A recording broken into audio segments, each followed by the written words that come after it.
नमः सिद्धेभ्यः ओम नमः सिद्धेभ्यः। मंगलम भगवान वीरो मंगलम गौतम बड़ी मंगलम कुंद कुंदाद्यो जनगणमोस्तु मंगलम सर्वमंगल मांगल्यम सर्वकल्याणकारिकम प्रधानां सर्वधर्माणां जयनं जयतु शासनं जयनं जयतु शासनं। आदिनाथ भगवान की जय, महावीर भगवान की जय। परम पूज्य आचार्य गुरुदेव विश्ववाद श्री सन्मति सागर जी महाराज की जय। परम पूज्य परंपराचार्य श्री विश्ववाद सौभाग्य सागर जी के महाराज की जय।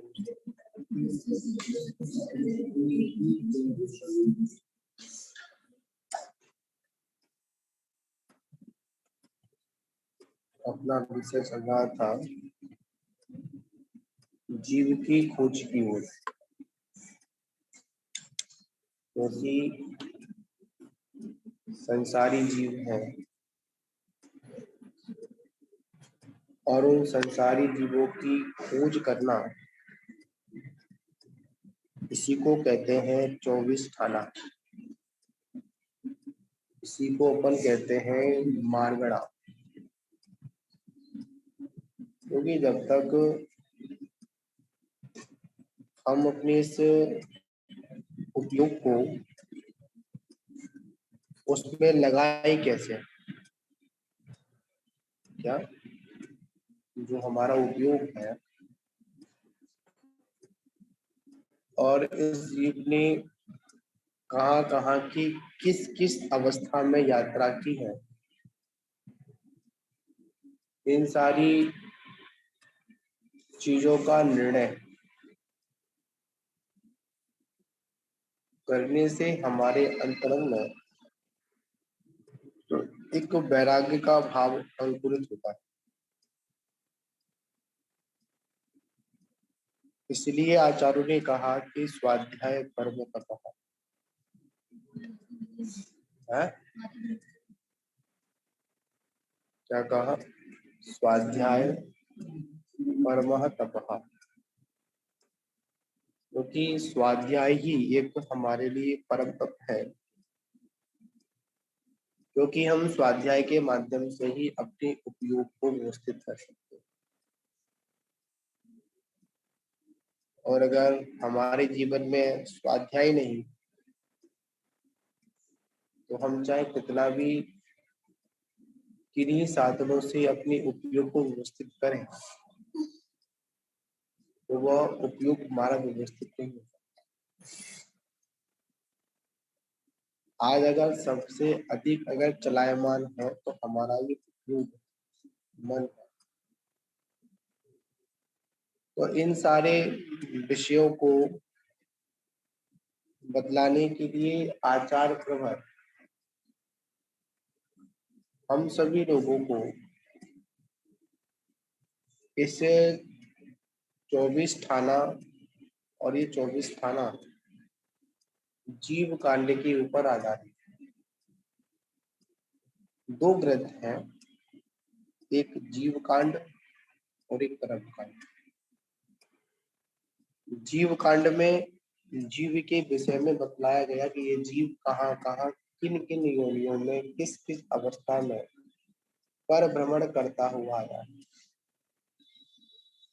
और कर्म कांड में बताया गया कि इस जीव ने इस संसार में कौन से कर्म किए, जिन कर्मों के आधार पर ये जीव संसार में फंसा, और ऐसे कौन से कर्मों को उसने छेदन किया जिससे इस जीव ने निर्वाण जैसी महालक्ष्मी को प्राप्त किया। बड़े महत्वपूर्ण विषय है,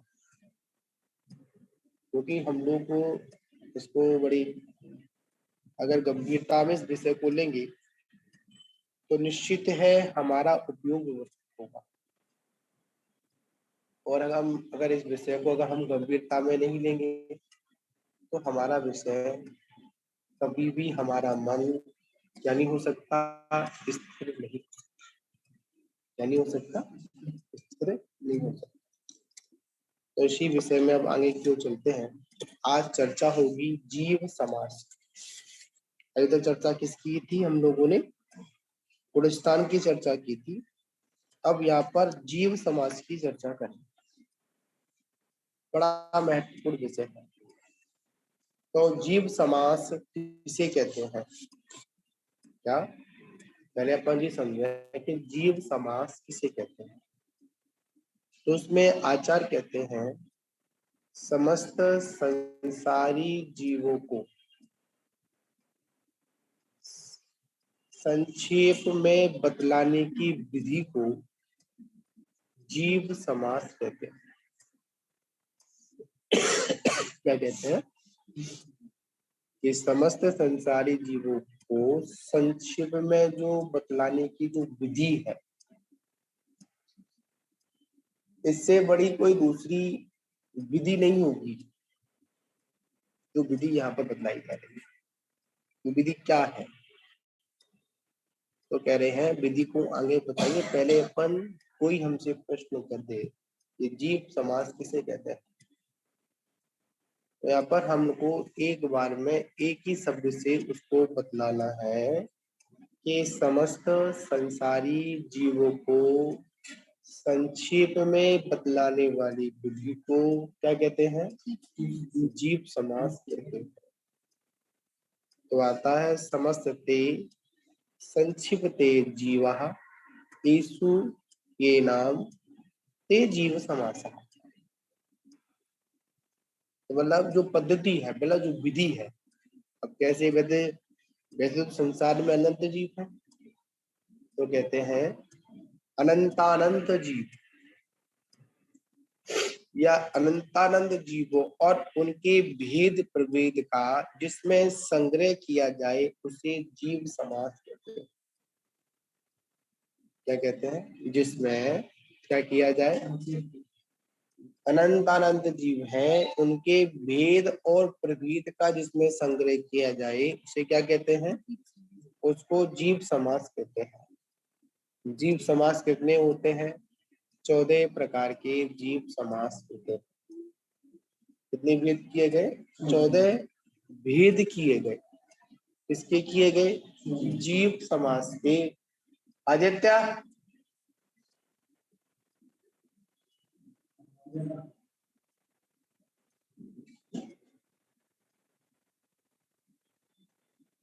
क्या कर रहे हो, यहाँ बैठिए।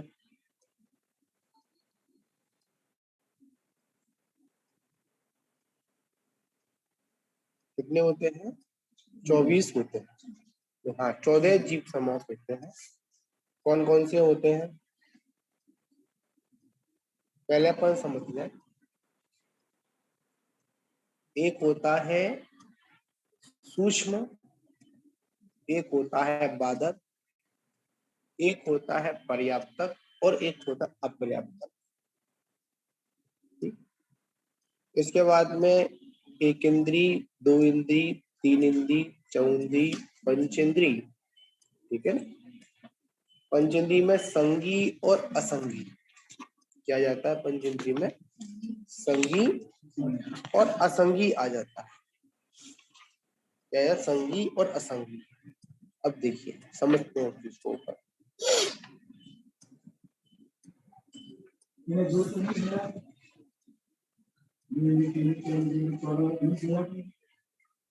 तो जीव समास के भेद 14 तो 19 कहाँ से हो जाएंगे,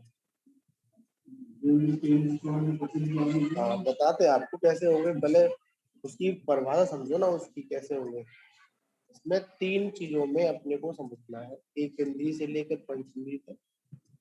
इसमें सूक्ष्म और बादक, पर्याप्तक, अपर्याप्तक, सैनी और असैनी, इनको अपन पांचों से अगर आप आपस में मिलन करेंगे, आपस में भेद प्रभेद करेंगे, तो उसमें निकल के आएगा कि कैसे कैसे 14 इसके भेद बनते हैं। पहले अपन समझ लेते हैं कि सूक्ष्म किसे कहते हैं। सूक्ष्म जीव, सूक्ष्म और बाधा, ठीक, पर्याप्तक और अपर्याप्तक, संगी और असंगी। इसके साथ जुड़ जाता है फिर एक इंद्री, दो इंद्री, तीन इंद्री, चौइंद्री और पंच इंद्री। इनको कहाँ कहाँ पर सेट करना है, ये अपने मस्तिष्क में लेकर चलना है। ठीक। तो कहते हैं सूक्ष्म नामकर्म के वजह से वह जीव ना तो किसी से बाधा पहुंचना, ना तो किसी को बाधा पहुंचाता है और ना किसी से बाधित होता है। उसे क्या कहते हैं? उसको सूक्ष्म जीव कहते हैं। इसका उदय मात्र एक इंद्रिय जीव में ही होता है, जैसे निगोदिया। कौन सा जीव? निगोदिया जीव। ना ये दूसरों के द्वारा बाधित होता है और ना दूसरों को बाधा पहुंचाता है। इतना सूक्ष्म होता है, ना बाधा पहुंचाता है और ना बाधित होता है। ठीक। पर इस जीव में, इस लोक में निगोदिया जीव ठठाठस भरा हुआ है।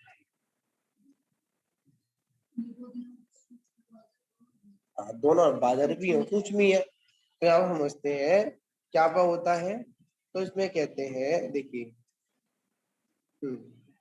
हाँ, इसमें कहते हैं सूक्ष्म कहाँ होता है? एक इंद्रिय जीव में ही सूक्ष्म होता है। अब कोई परिभाषा पूछे तो परिभाषा क्या बताएंगे आप? सूक्ष्म जीव की परिभाषा क्या?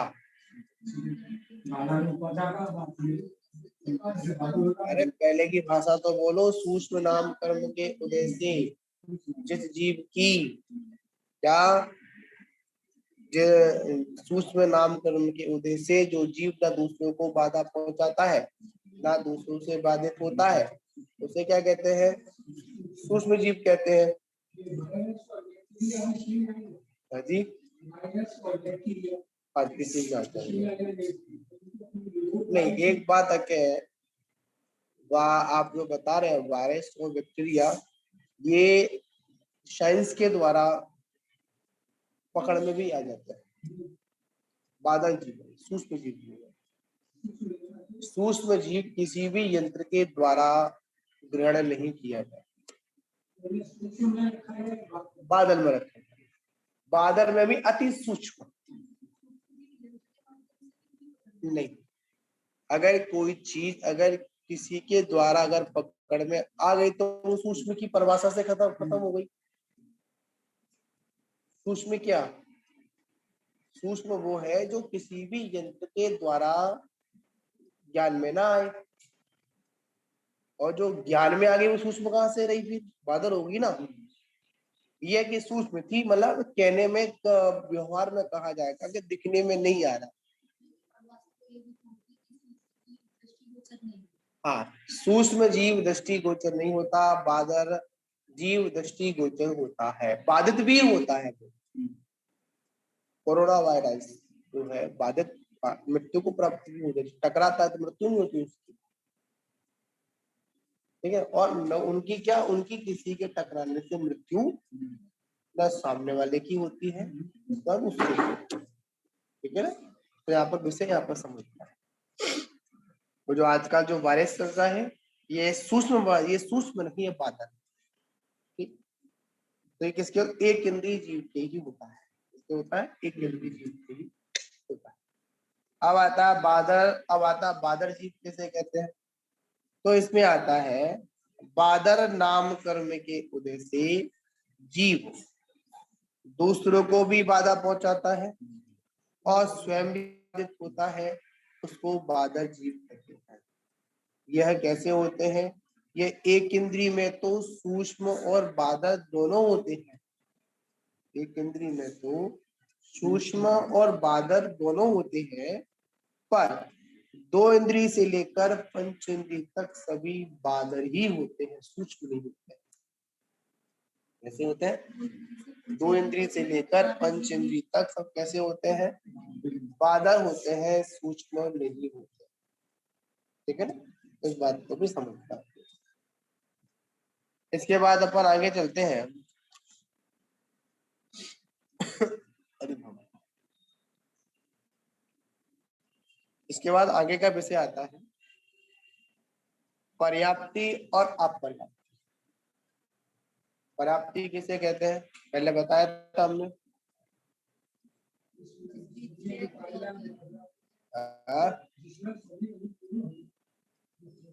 नहीं ये नहीं, हमने पहले बताया था पर्याप्ति की क्या परिभाषा थी, निकालिए पढ़िए आप लोग पीछे देखिए। पर्याप्ति को हमने पहले बता चुके हैं शायद, पर्याप्ति का विषय चला था।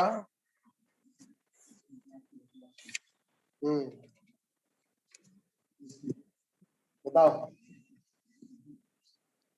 जीवन यापन हेतु जो शक्ति होती है, जिन भौगोलिक वर्णाओं को ग्रहण करने की ताकत होती है, उसे पर्याप्ति कहते हैं।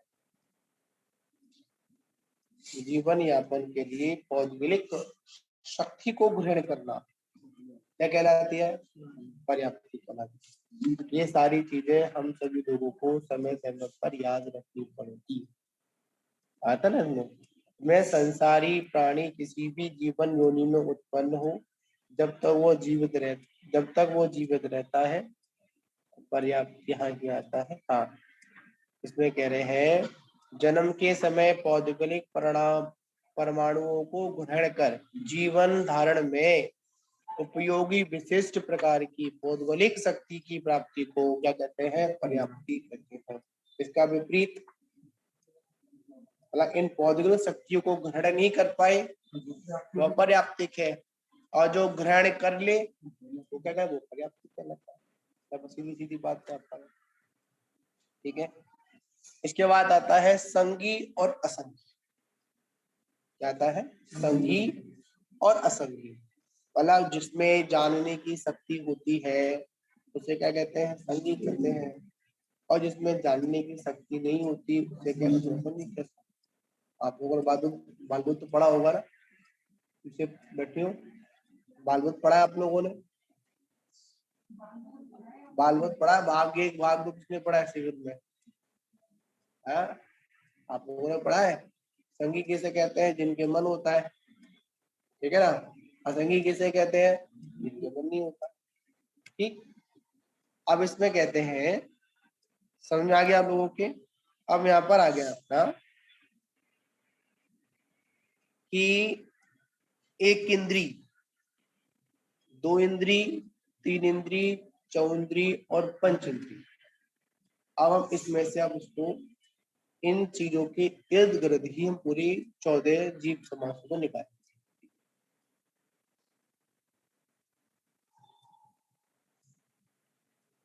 जैसे सूक्ष्म एक इंद्री पर्याप्तक, एक वेद। सूक्ष्म एक इंद्री अपर्याप्तक, ठीक।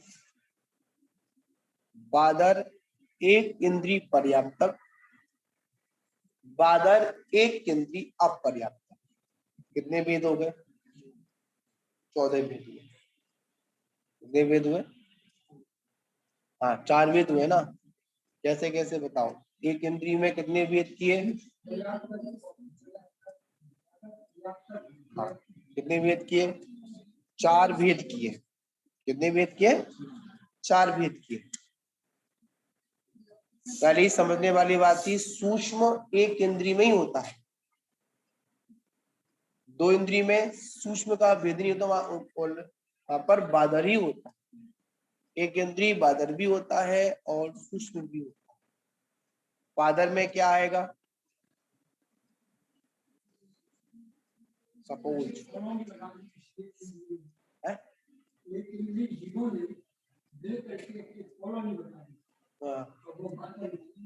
ऐसा नहीं होता। हाँ, पृथ्वी, अग्नि, वायु, वनस्पति, एक इंद्री बादर है।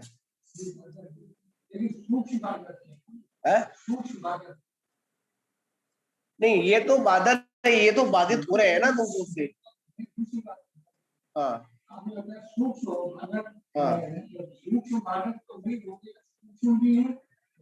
नहीं वो आपस में सेटिंग नहीं बनेगी उनकी, आप जो बनाना चाह रहे हैं ये दूसरों से बाधित भी होते हैं, स्वयं को बाधित भी करते हैं, इसलिए ये बाधर जीव कहलाते हैं। सूक्ष्म वो कहलाते हैं जो दूसरों के द्वारा ना बाधित होते हैं ना बाधा पहुंचाते हैं। सपोज निगोदिया जी, कौन सा जीव?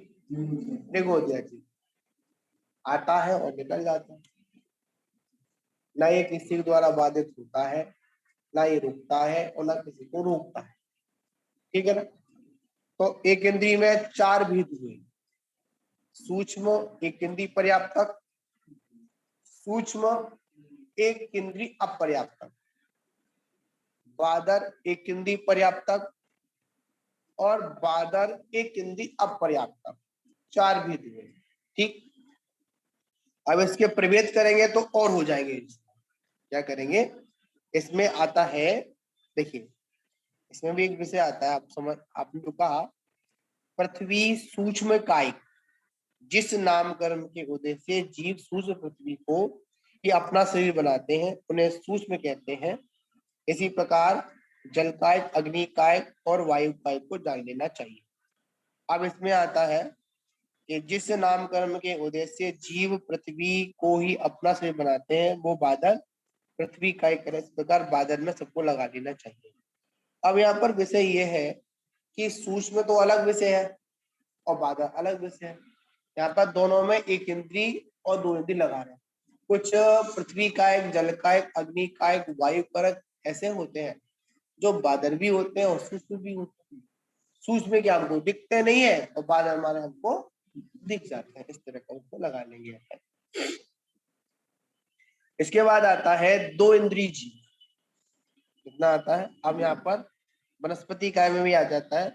वनस्पति कायक नाम कर्म के उद्देश्य से जीव वनस्पति कोई अपना शरीर मानते हैं, मतलब बना लेता है, उसे वनस्पति काय कहते हैं। इसके दो भेद होते हैं, एक प्रत्येक वनस्पति और एक साधारण वनस्पति। अब इसको तो अपन बाद में चर्चा करेंगे, पर ये वाला विषय एक प्रत्येक वनस्पति होता है और एक साधारण वनस्पति होते हैं। तो इसमें कह रहे हैं जिन वनस्पति कायक जीवों का शरीर प्रत्येक है अथवा एक शरीर का स्वामी एक ही जीव है उसको प्रत्येक वनस्पति कहते हैं। अगर एक ही शरीर का एक ही स्वामी है उसे प्रत्येक वनस्पति कहते हैं। और इसमें आता है जिस वनस्पति कायिक जीव का शरीर धारण है, साधारण है, अतः एक शरीर के अनेक स्वामी हैं, उन्हें क्या कहते? उनको साधारण वनस्पति कायिक कहते हैं। इसमें इनको निगोदिया जीव भी कहते हैं। क्या कहते हैं? इनको निगोदिया जीव भी कहते हैं।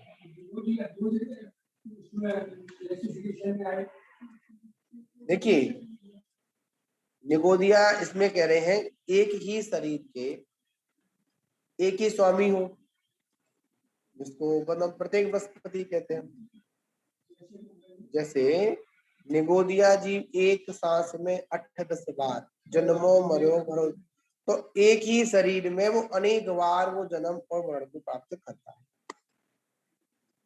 एक ही शरीर से आश्रित जो अनेक जीव हैं उनको क्या कहते? उनको अपन वनस्पति, उनको साधारण वनस्पति कहते हैं। निगोदिया भी इसमें शामिल हो जाता है।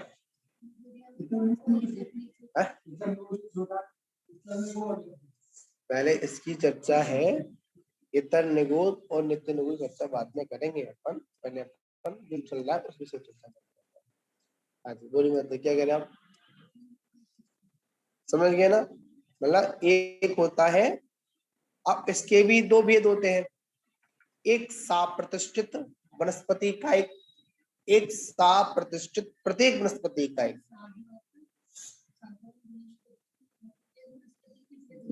देखिए वनस्पति काय के पहले दो भेद किए गए। कितने भेद किए गए? दो भेद किए गए। ये सारा भेद जब तक हम लोग नहीं जानेंगे, जब तक हम पहचानेंगे कैसे? पहले एक इंद्री के दो भेद चले, बादर सूक्ष्म, फिर पर्याप्तक और अपर्याप्तक। ठीक, एक इंद्री, दो मतलब पृथ्वी का एक, जल का एक, अग्नि का एक, वायु का तक कोई व्यवस्था नहीं थी, उसमें एक ही विषय चल रहा था। उसमें क्या चल रहा था कि सूक्ष्म बादल, पर्याप्तक और अपर्याप्तक। अब इसके बाद जैसे ही बृहस्पति का एक में आए तो स्टार्टिंग में दो भेद हुए, एक प्रत्येक बृहस्पति और एक साधारण बृहस्पति। कितनी हुई? एक प्रत्येक बृहस्पति और एक साधारण बृहस्पति हुई, जिसमें जिसका एक ही स्वामी है उसको प्रत्येक बृहस्पति कहते हैं, जिसके अनेक स्वामी जिस शरीर के हैं उससे क्या कहते हैं, उसको साधारण बृहस्पति कहते हैं। ठीक, मतलब एक से ही आश्रित, जैसे आलू, एक से, एक शरीर से कितने आश्रित जीव उसके हैं? जमीकंद आता नहीं आता, ठीक है ना, इसलिए निषेध किया जाता है, इसलिए उसको क्या करते हैं, इसलिए उसको निषेध किया जाता है। ठीक, अब इसके बाद में आता है प्रत्येक वनस्पति के यहाँ पर दो भेद किए गए। कितने भेद किए गए? दो भेद किए गए, एक साप्रतिष्ठित और एक अप्रतिष्ठित। मतलब एक साप्रतिष्ठित प्रत्येक वनस्पति का एक और अप्रतिष्ठित वनस्पति का एक। अब इसमें हम लोगों को जोर लगाने की आवश्यकता है। अभी तक का विषय तो एक क्लियर चल रहा था, पर यहाँ पर हमको पता लगाना है कि ये व्यवस्था कैसे घटित होगी हमारी जीवन में। ठीक है ना, ये वैसे थोड़ा सा गंभीर भी है, समझने वाला अगर समझ में आ गया तो समझ में आ जाएगा, और समझ में नहीं आया, थोड़ा उपयोग भटका, तो ये जी हमारे समझ में आएगा भी नहीं। तो कह रहे हैं जिस एक शरीर में जीव के मुख्य रहने पर भी उसके आश्रित से अनेक नगोदिया जीव रहते हैं, उसे साप्रतिष्ठित प्रत्येक वनस्पति कहते हैं। ठीक, और एक होता है अप्रतिष्ठित, जिसके आश्रय से कोई भी निगोदिया जीव ना हो, उसे अप्रतिष्ठित वनस्पति कहेंगे। एक से अनेक, एक ही स्वामी है पर मुख्यता से एक ही है, पर उसके आश्रित क्या अनेक निगोदिया जीव रहते हैं, इसलिए उसे क्या कहते हैं, इसलिए उसको यहाँ पर साप्रतिष्ठित कहते हैं। हाँ, और अप्रतिष्ठित कहते हैं किसे किसे कहते हैं, मतलब जिसके आश्रय से अनेक निगोदिया जीव रहते हैं, उन्हें क्या कहते हैं, उसको अप्रतिष्ठित वनस्पति काय कहते हैं। क्या कह रहे हैं?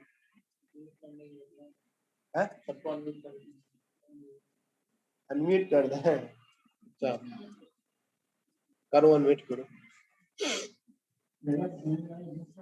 हाँ पवन जी बोलिए आप।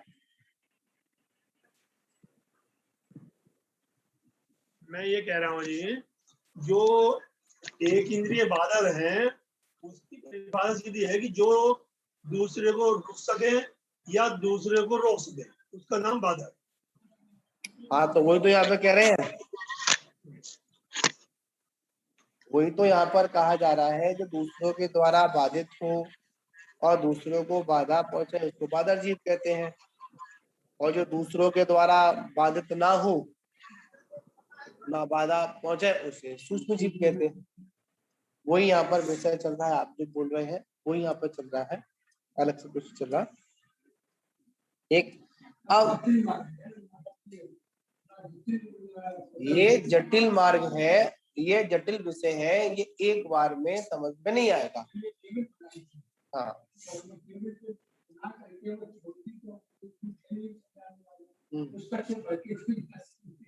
हाँ, ये विषय कुछ ऐसे हैं, कभी कभी विषय में हम लोग भी इसमें उलझ जाते हैं। ठीक है ना, तो यहाँ पर अब जब क्लियर चलता है तो कोई दिक्कत नहीं आती है, और जहां पर भेद प्रभेद की परंपरा डाली जाती है वहां पर अधिकांश व्यक्ति उलझ जाता है। अब कहता है मैं कहां से इसको कहां लगाऊं मैं। ठीक, अभी तक वनस्पति काय के दो भेद, एक प्रत्येक वनस्पति और एक साधारण वनस्पति। अब प्रत्येक वनस्पति के दो भेद, एक साप्रतिष्ठित, एक अप्रतिष्ठित। अब यहाँ पर साधारण वनस्पति के दो भेद,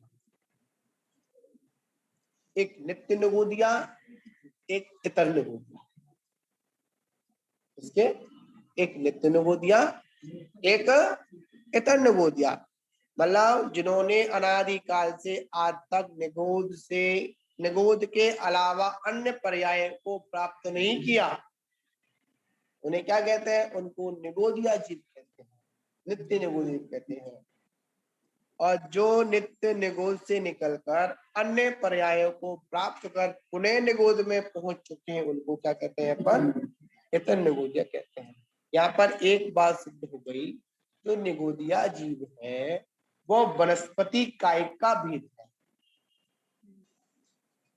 इसका भेद है।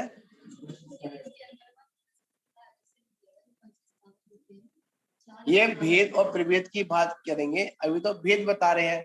मैं आपको यहाँ पर क्लियर करके चल रहा था। एक इंद्रिय में सूक्ष्म बाधक, पर्याप्तक और अपर्याप्तक, ठीक 4 भेद हुए थे। उसमें एक इंद्रिय में भेद कर दो, एक इंद्रिय के भी 5 भेद, पृथ्वी कायक, जल कायक, अग्नि कायक, वायु कायक और वनस्पति कायक। कितने? और भी तो लाइक कर दो, नीचे से देखो ना, ठीक है? इधर से भी करो।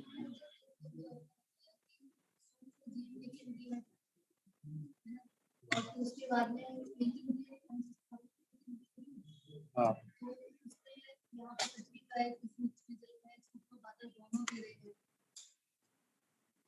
देखिए इसमें आया था, ये सारी परिभाषा हम आपको प्रैक्टिकली बता दें, अब इसको नहीं बता सकते हैं, पर सूक्ष्म रूप में यही करना पड़ेगा हमको।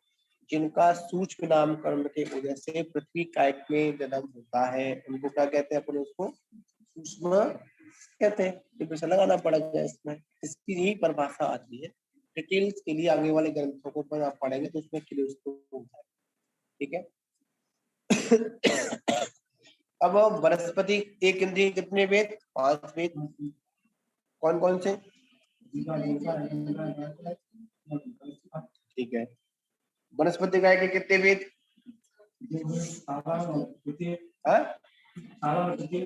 कितने? ठीक, बताओ प्रत्येक के कितने वेद?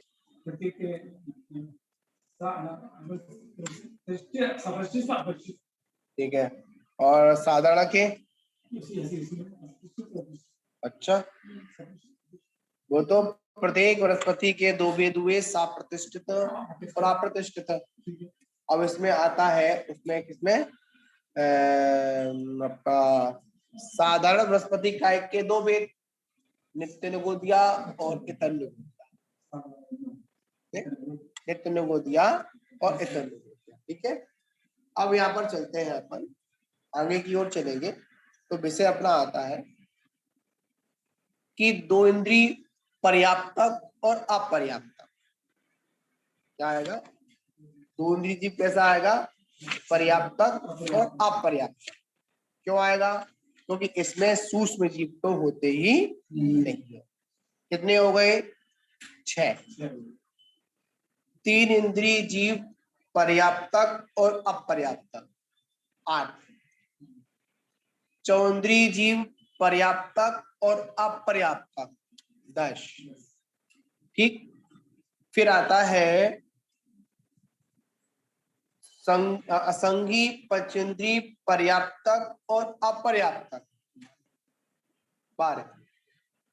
ठीक, संगी पहले असंगी, पर्याप्तक, पर्याप्तक, अपर्याप्तक पंचेंद्रिय के, और फिर आते हैं पंचेंद्रिय का संगी पर्याप्तक और संगी अपर्याप्तक।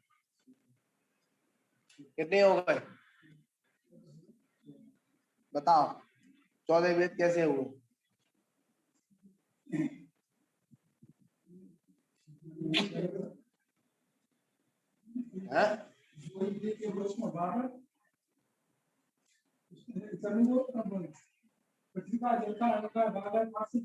अरे मैं ये पूछ रहा हूँ, 14 जीव समास के नाम बताइए आप। ये कहाँ दिमाग लगा रहे हो अपना, बताओ माता जी।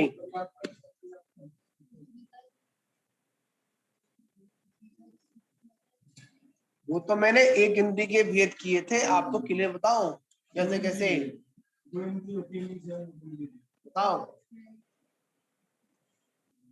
बताओ माता जी। 14 अजीब से बताइए।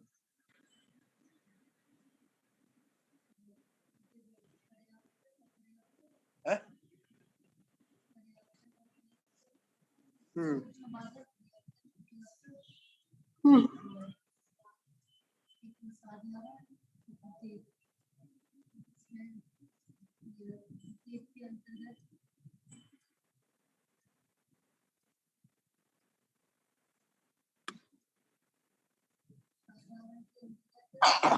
बताओ विकास सागर जी,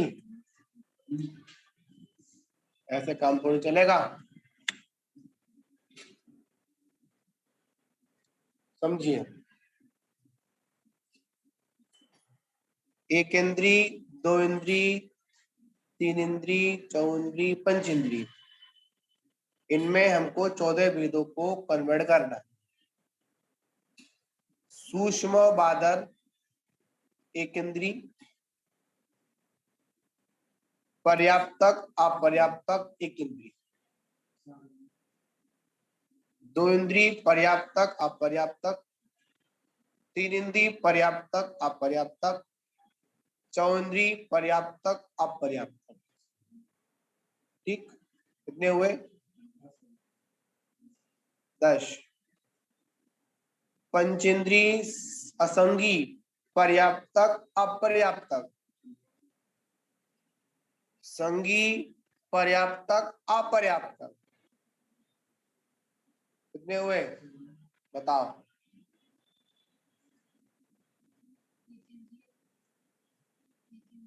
हम्म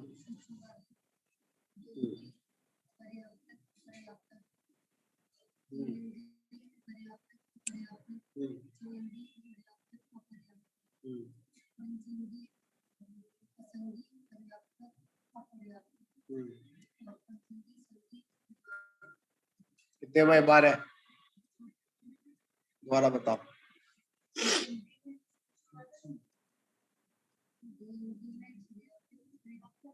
पहले एक इंद्री पे, एक इंद्री कितने वेद है?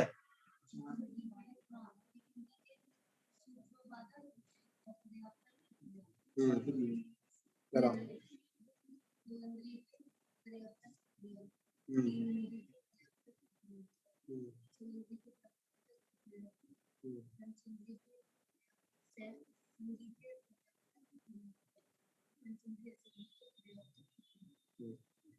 कितने हुए? 4। पहले के 4 वेद है और 5वें के 4 वेद है, बाकी के 2 वेद है। गठित करो जी, मैं कल सुनूंगा सब लोगों से। पर्याप्तक 24 जीव समास। ठीक, बताओ एक केंद्रीय जीव के वेद किए थे, बताए थे, बताओ।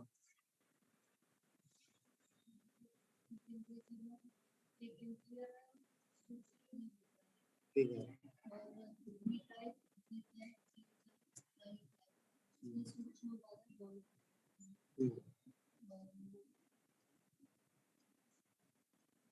वनस्पति कायक में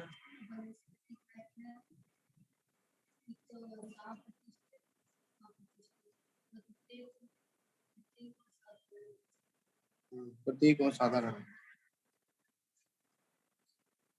प्रत्येक के कितने वेद?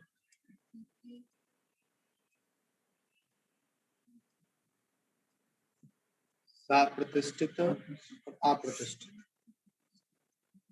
और साधारण में इतुलबोध और इतरबोध। ठीक, ये सारी चीजें हमारे दिमाग में बैठी होनी चाहिए। जब तक ये सारी चीजें हमारे दिमाग में नहीं बैठी होगी, तब तक क्या होगा? तब तक हम किसी भी विषय को क्लियर ही नहीं कर पाएंगे, वरना इधर उधर की बातों में ही अपना समय क्या कर देंगे? व्यर्थ निकाल देंगे। हमारे पास आज भी इतनी जिनवाणी है, आज हमारे पास इतना ज्ञान का साधन है कि हम चाहे तो अपने उपयोग को बाहर की अन्य वस्तुओं में लगा ही नहीं पाए। इसी ज्ञान आर्जन में ही हम लोग लगे रहे, और क्या होता है, हमारी स्वाध्याय, हमारा ध्यान, हमारा चिंतन क्या होता है, तुरंत कन्वर्ट हो जाता है। तुरंत हम लोग अपने उपयोग से क्या होते हैं, भटक जाते हैं। जब हम अपनी उपयोग से भटक जाते हैं तो क्या होता है कि जैसा हमें आना चाहिए वैसा हमको आ नहीं पाता है, और हम विषय से क्या हो जाते हैं, हम विषयांतर हो जाते हैं। ठीक है ना। तो अब यहाँ पर समझ लेते हैं, छोटा सा और परिभाषा है इसमें। अब इसमें एक इंद्री दो इंद्री का आता है, पहले पर इतना ही क्लियर करें। बोला एक जीव समाज का प्रथम जो भेद है, पहले तो अपने को 24 जीव समास, उन 24 समास की परिभाषा, डेफिनेशन, नहीं 14 जीव समास है ना, उनकी परिभाषा। ठीक है ना। तो जब तक हम इन चीजों को नहीं समझेंगे तब तक काम चलने वाला नहीं। लगाओगे कहाँ, बताओ। नरक गति में कितने संयम होंगे,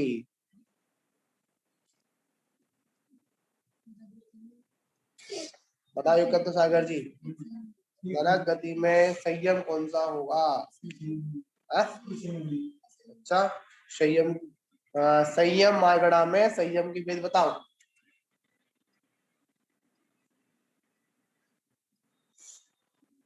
संयम मार्गड़ा में संयम के भेद,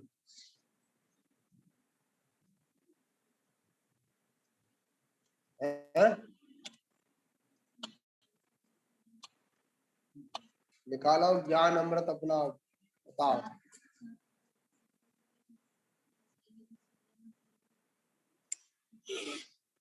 संयम कितने प्रकार के होते हैं, कौन कौन से?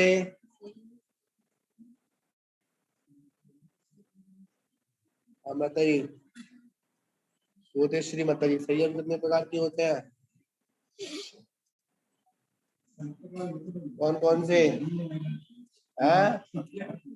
ध्यान तो आना चाहिए ना। अरे याद क्यों, फिर मैं आप लोगों से कह दूंगा, फिर आपको थोड़ा तीखा लगेगा। है पहले एक तो बताओ, पहले माता बता देता।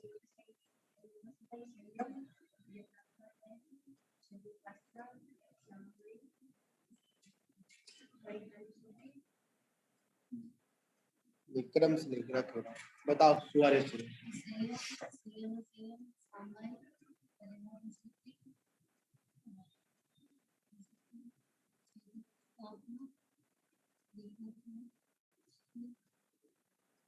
नहीं, बताओ। असंयम है नहीं, संयम असंयम। हाँ, छेदोपासना। देख के मत बोलो, हमें क्या देख के बोलो।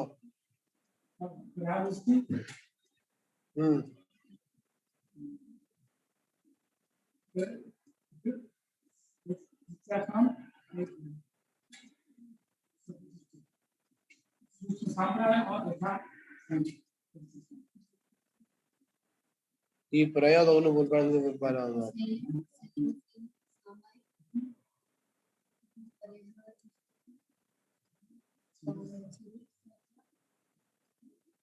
हर संयम का अपना अपना क्रम है। जब तक हम क्रम के अनुसार याद नहीं करेंगे, हम बीच में से याद करने का प्रयास करेंगे तो वो कभी भी क्लियर नहीं होता। ब्रह्मचारी, संयम कितने होते हैं?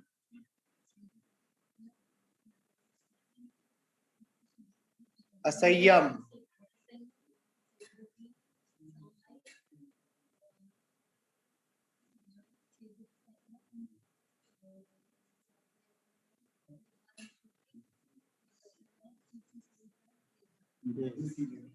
क्रम होना चाहिए। असंयम, संयम असंयम, सामायिक, छिदोप्रस्थापना, पर्याय शुद्धि, सुसंप्राय और यथाख्याति। ठीक है ना। इन क्रमों के अनुसार हम लोग अगर याद करेंगे तो हमको संयम क्या, कोई भी विषय हो तुरंत हमको याद हो जाएगा। तो यहाँ पर लगाना है कि नरक गति में कौन सा संयम होगा। क्यों?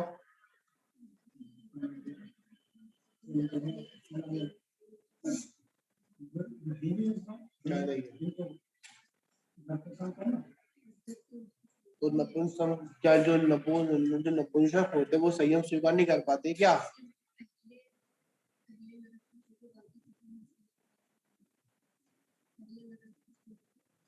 पहले नरक को छोड़कर और सब में संयम है। पहले नरक में संयम है, कैसे बताओ?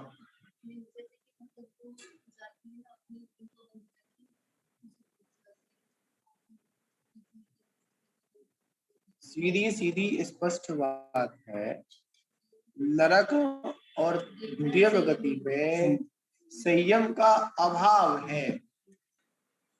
क्यों? जातिगत।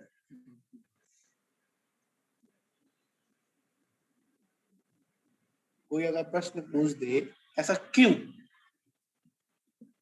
क्या कहते, ऐसा क्यों, आप बता रहे हैं कि असंयम है तो क्यों है? वैकृक नहीं तो हर व्यक्ति ऐसा शब्द बोलो कि जो सामने वाला व्यक्ति उस बात को खंडन नहीं कर पाए। वैकृक बोल दिया तो क्या वैकृक शरीर नहीं होता? विष्णु मुनि वैकृक शरीर नहीं था, रिद्धि थी? ऐसा नहीं, यहाँ पर सीधा सीधा ये कहना है कि जातिगत दोष।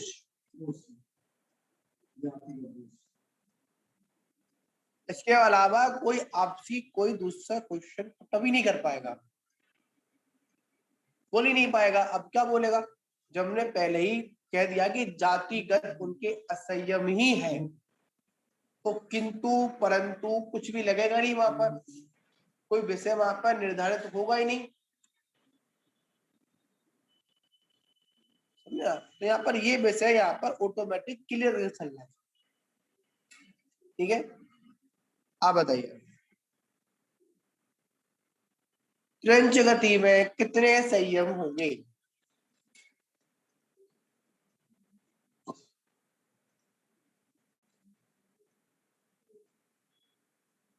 कौन कौन से?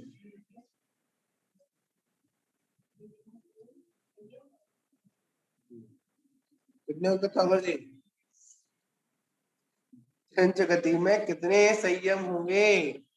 क्यों? क्यों?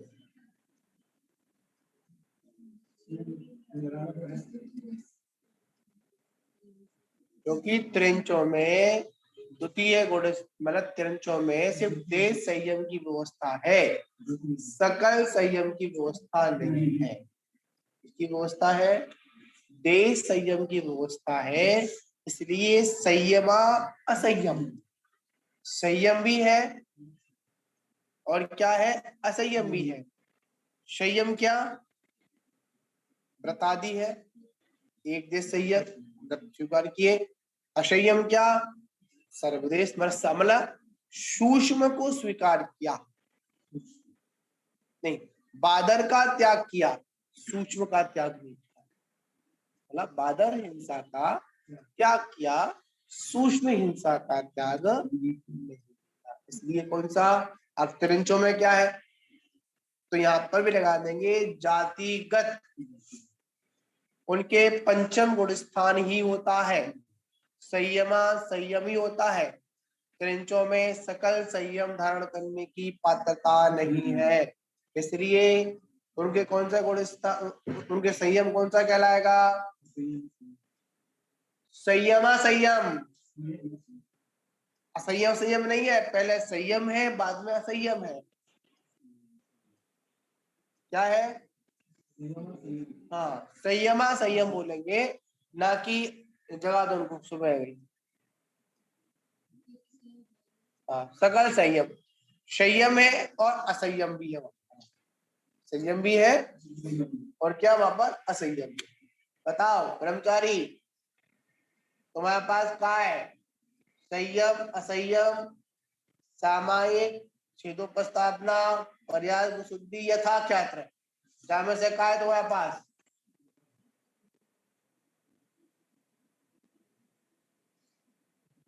बताओ।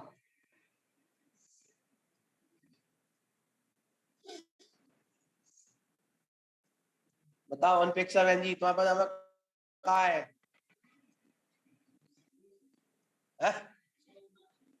हाँ, तुम्हारे पास कहा है? हाँ, तुम्हारे पास कहा है? हाँ, बताओ एक सागर जी, तुम्हारे पास कहा है? यहाँ में से पांच सातों में से? हाँ, दो छोड़ते हैं,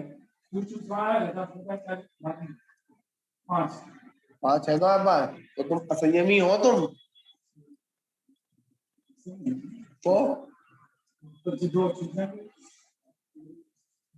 सामायिक और छोटे पास ना पर्याप्त निकालो छठम गुण स्थान में कितने संयम होंगे? किताब निकालो, पढ़ो, उसमें निकालो, उसमें से देखकर। प्रमत्त गुण स्थान में कितने संयम होंगे? देखो, बताओ कौन कौन से? हाँ, तीन, सामायिक, क्षेत्रोपस्थापना और पर्याय विशुद्धि। कितने? तीन होंगे। लास्ट के दो नहीं होंगे, और लास्ट और फर्स्ट के दो नहीं होंगे, बीच वाले होंगे दो। पीछे के छोड़ दो, दो आगे के छोड़ दो, बीच के सामायिक, क्षेत्रोपस्थापना और पर्याय विशुद्धि। ठीक है, बताओ तुम्हारे पे कितने होंगे? बताओ माता जी। संयमा संयम में संयमा संयम, क्योंकि आपके सामायिक नहीं होगा। देखो पंचम स्थान निकालो, मानो तुम कितने संयम है?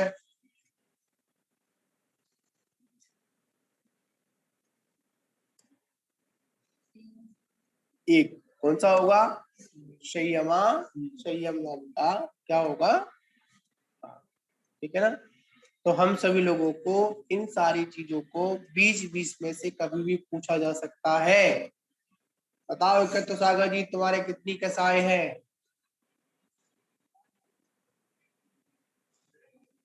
गुण स्थानगत और पर्यायगत पूछ रहा हूँ आपसे।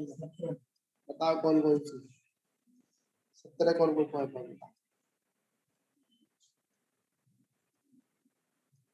17 कसाएं कौन सी तुम्हारे पास? बताओ ना।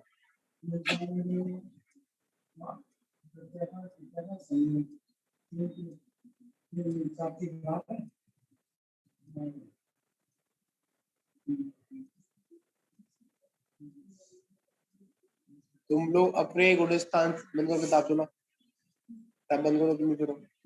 बताओ तुम्हारे पास कितनी कसाएं हैं आपके गुण स्थान के अनुसार? बताओ, आप बताओ, आप अपनी बताओ, जो भी बताइए बताओ। तुम्हारे पास कितनी कसाएं हैं गुणस्थान ग्रत? और तुम्हारी कितनी बताओ कर्मचारी? हाँ, बताओ एकत्र सागर जी, कितनी कितनी है?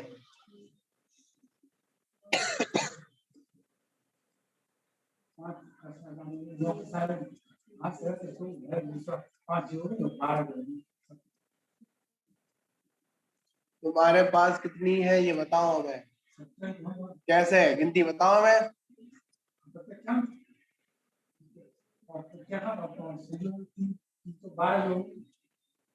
तुम्हारे पास है? अच्छा,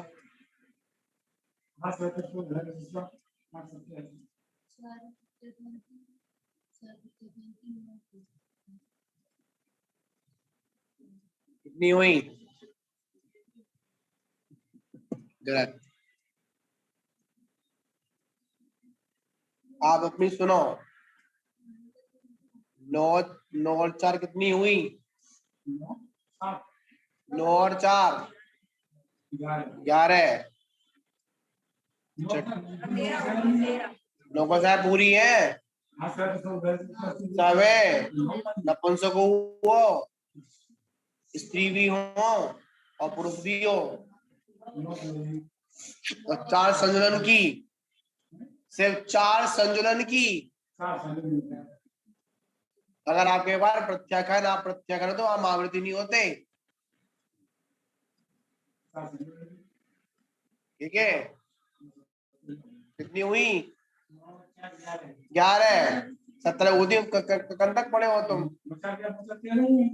हाँ 13 है बस।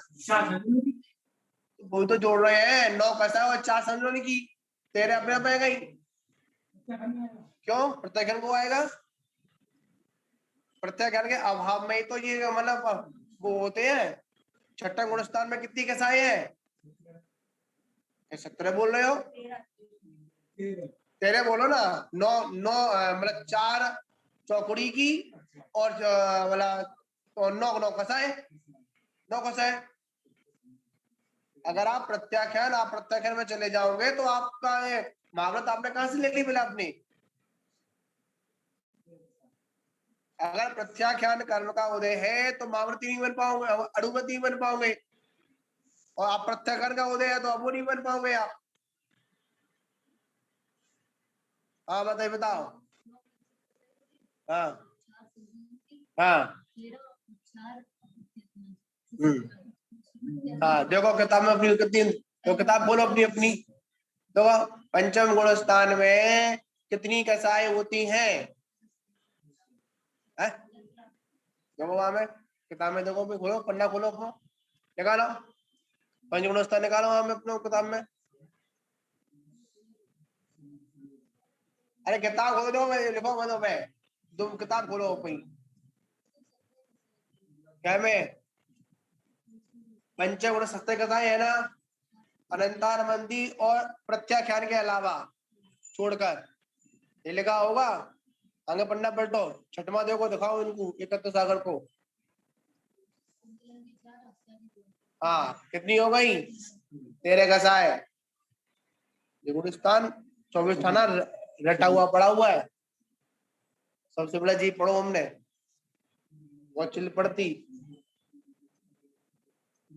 अरे भाई बताओ, बंद करो पुस्तक अपनी अपनी, बताओ स्वामी जी, बंद कर लो भाई। छठा गुणस्थान में कितने ज्ञान हो गए? बता माता जी, मैं कितने ज्ञान तुम्हारे पास है? बताओ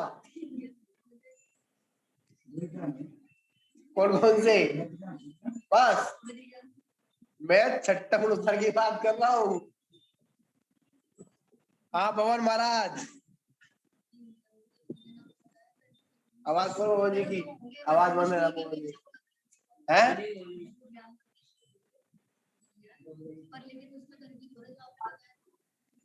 होता है अभी ज्ञान होता है। हाँ जी बताओ तुम्हारे कितने? हाँ जी तुम्हारे अरे ये बताओ तुम्हारे कितने ज्ञान है? 2 ही ज्ञान है। कौन कौन से? मति श्रुत। और तुम्हारा गुणस्थान कितना है? इस वक्त सबके पास 2 ही ज्ञान है। अवधि ज्ञान का तो लोभ है ही, और आगे वाले ज्ञान होने वाले नहीं है। हाँ जी, तुम्हारे पास गुणस्थान कौन सा है? गुणस्थान तो देखो जी, ये तो केवल ज्ञान ही जाने। अब मैं पहले तो कह नहीं सकता आपको। पहला तो नहीं कह सकता, तो पहला क्यों कह रहे? तो पहला गुणस्थान तो मानूंगा नहीं अपने आपको। मैंने कब कहा कि आपका पहला गुणस्थान है? और चौथा जो है केवल ज्ञानी का विषय है, वो भी नहीं कह सकता है। चौथा गुणस्थान केवल ज्ञानी का विषय है, वो भी नहीं कह सकता। तो मिश्र कहते हैं आपका? नहीं बिल्कुल नहीं, पहले से सीधा चौथा ही होगा। मिस तो गिरते हुए होगा। तो मजबूती के साथ लोगों 14 गुणस्थान है। ऐसा ही वो केवल ज्ञान का विषय है ना, वो हमारा विषय ही नहीं है। देखिए गुणस्थान को या स्वयं या केवली जाने, इतना तो आप जानते ही हो। हाँ तो ये तो कह रहा हूँ जी, अब जो है जो पहले से चौथा ही जाता है सीधा। जो भी अनंत मिथ्या दृष्टि जीव है, उसको जब भी होगा वो पहले से चौथे में ही जाएगा, गिरते हुए आएगा तीसरे चौथे में। तो आप अनंत मिथ्या दृष्टि हो या साधी मिथ्या दृष्टि हो आप? देखो मैंने बताया ना, ये तो जो है केवल ज्ञान का विषय है, मेरा विषय ही नहीं, मैं कह नहीं सकता इसमें कुछ। हाँ। क्योंकि अगर कुछ भी ये बोलना एक खतरनाक बात है। सुनो, कैसे कैसे जब खतरा होता है? केवल ज्ञान का विषय है तो आपने यहाँ पर कैसे कह दिया कि मेरे पास 2 ज्ञान है? मतीश्वर ज्ञान सभी में ही है। अरे जितने आवाज आवाज जितने भी आपका जीव है, गुणस्थान मिथ्यात्व हुआ तो कैसे मतलब हो जाएगा आपका? अवधि ज्ञान आपको नहीं हो जाएगा? अवधि ज्ञान तो जो होगा नहीं, वो तो अगर होनी अगर अवस्था में ही हो आपका सकता है, पहले मिथ्या हो ही नहीं सकता। गुणस्थान है तो आपके कैसे आपके 2 ज्ञान हो जाएगा ना, कुमति को और कुश्रुति। देखो जी, मति श्रुति अब कुमुति कुश्रुति वो तो अलग चीज है, उससे कोई लेना देना नहीं है। जो मति श्रुति ज्ञान है वो सभी के पास है। ऐसा नहीं है, मति श्रुति नहीं है, यहाँ पर ज्ञान की परिभाषा है। मति श्रुति ज्ञान सबको है, पर वो जिस अवस्था में है उस अवस्था के अनुसार कु और सु होगा। ठीक है? हाँ बताइए। हाँ रुको, देखो जो है नरकगामी जीव तो है नहीं, नरक में तो हम है नहीं जहाँ अरे कुमति हम तो कुश्रुति क्या, हो। हम नरक का, आप तो सुरगवासी हो जाओ। मैंने कहा जी, कुमति और कुश्रुति जो है वो वहीं पे होने, सीधी बात ये है। तो मैंने तो आपसे कहा ना कि आप नरक चले जाओ, नरकगामी जीवन तो मिला नहीं आपको मैंने। हाँ बताओ, बताइए, बताओ कथा जी, तुम्हारे पास तुम्हारे गुण जो छठम गुण स्थान में कितने ज्ञान होंगे बता दो हमें। माता जी के 13 है? 13 घटा तो 13 कम होंगे। छठवें गुण स्थान में कितने ज्ञान होंगे ये बताओ हमें। छठवें गुण में 3 ज्ञान हो सकते हैं।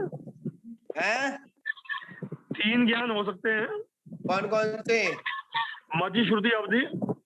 अच्छा बताओ, वेट कर रहे बस बात कर।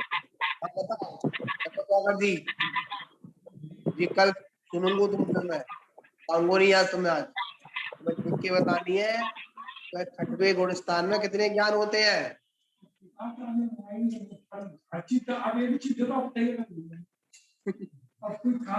ला किताब दो है ना, ये देख के बता देंगे और देख के बता देंगे हमें। लो पढ़ो, ये पुस्तक है। छठवें गुण स्थान में 4 ज्ञान होंगे, मति ज्ञान, श्रुति ज्ञान, अवधि ज्ञान, मन पर्याय ज्ञान। अभी की मैं गुणस्थान की बात कर रहा हूँ ना।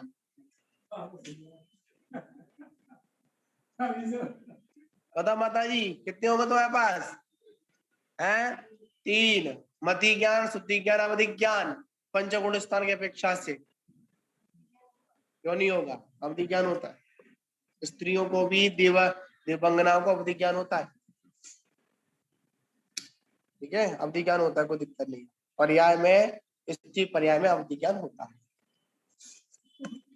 देखो उसमें क्या आ रहा है, उसमें मध्यान्ह कालीन आगे के विषय बाद में लेंगे।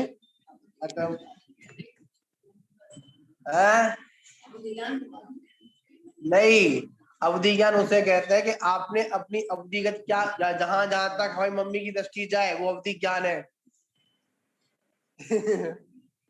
कब किया, कैसे किया, या अवधि के अंदर आ गया आज। हाँ नहीं, माता जी ने कब क्या किया और क्या आगे आगे क्या करेंगी, ये अवधि ज्ञान है। नहीं, मन जो मन की बात है वो मन पर्याय ज्ञान है। मध्यान्ह कालीन स्वाध्याय प्रतिष्ठापन विसर्जन क्रिया पूर्वाचार्य क्रिया सकल कर्म छाया शुद्ध भक्ति